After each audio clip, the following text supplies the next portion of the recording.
Well, some Democrats are nervous after the president's showing last night, and there's talk of trying to replace him on the ticket. We caught up with one of the nation's top Democrats, Senator Debbie Stabenow, and our Tessa Kresh asked her what she thought about the president's performance. Tessa, what did she have to say?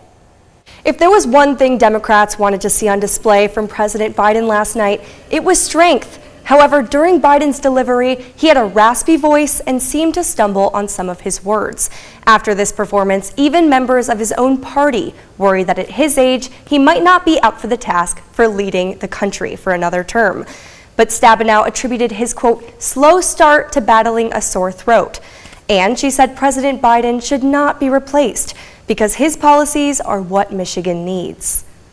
We think that what he was talking about resonates with people in Michigan, lowering prescription drug costs, more jobs, being able to make sure that we're really tackling the climate crisis, which is hitting us right over the head in terms of all this severe weather. It's very, very serious and not going to get better if we don't have a clean energy strategy. He gets up every day caring about people in Michigan, and unfortunately the other guy gets up every day caring about himself. Republicans, not surprisingly, were critical of Biden's performance last night.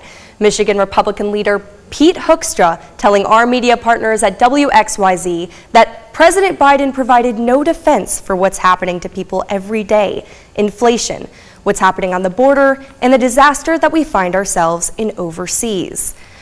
Both Michigan and national polls have shown the two candidates neck and neck. This is the first of two scheduled debates before the election in November.